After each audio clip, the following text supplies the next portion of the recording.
Namaskar, Itihasgatha welcomes you to the second part of our video series on Lothal. Lothal, the Harappan port city, is situated 78 kilometers from Ahmedabad. Today, it is located inland, but in the ancient times, a river channel connected the site with the sea. The excavations at Lothal began in 1955. Seals, beads, weights, copper and stone tools and such other materials belonging to the Harappan civilization were discovered at the site. We see 5 phases of occupation at Lothal, meaning that the site was occupied 5 times, one after the other. In the initial period of phase 1, non-Harappan Chalcolithic people were living here. The non-Harappan Chalcolithic people belonged to a copper-using culture that wasn't Harappan in its characteristics.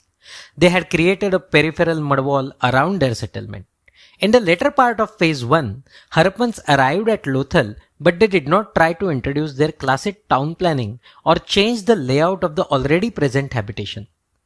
Settlement at phase 1 was destroyed by a massive flood, and this gave the Harappans an opportunity to introduce the town planning as is noticed by other sites belonging to the civilization.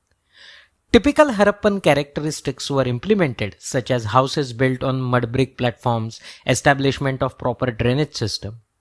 The damaged peripheral wall was strengthened and enlarged. The dock and warehouse came to be built.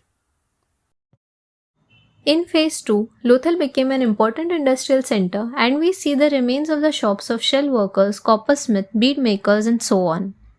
Rectangular mud brick enclosures built for fire worship belonging to this phase are also found. Another flood hit the town at the end of phase 2. It destroyed the city and damaged the raised platforms.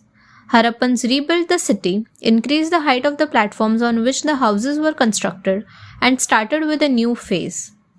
This phase 3 seems to be the most prosperous period for Lothal as international trade was at its peak during this time.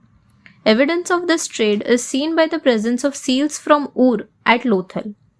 At the end of phase 3, yet another flood of high magnitude hit the city, and despite the raised platforms, the dock, warehouse and other structures suffered damage. After recession of the floodwaters, some people returned in phase 4 to rebuild the city, but now they had lost the charm of phases 2 and 3. The Harappan civilization was on decline. At the end of phase 4, another flood wrecked Lothal. The dock was completely destroyed. The city then came to be inhabited by the people of late Harappan culture, a phase in which Harappan civilization declined and lost its urban nature. This is phase 5 at Lothal. In the words of the excavator S.R. Rao, this late Harappan settlement in Lothal died its natural death around 1600 BCE. Thank you for watching our video. Please subscribe to our channel Itihasgatha.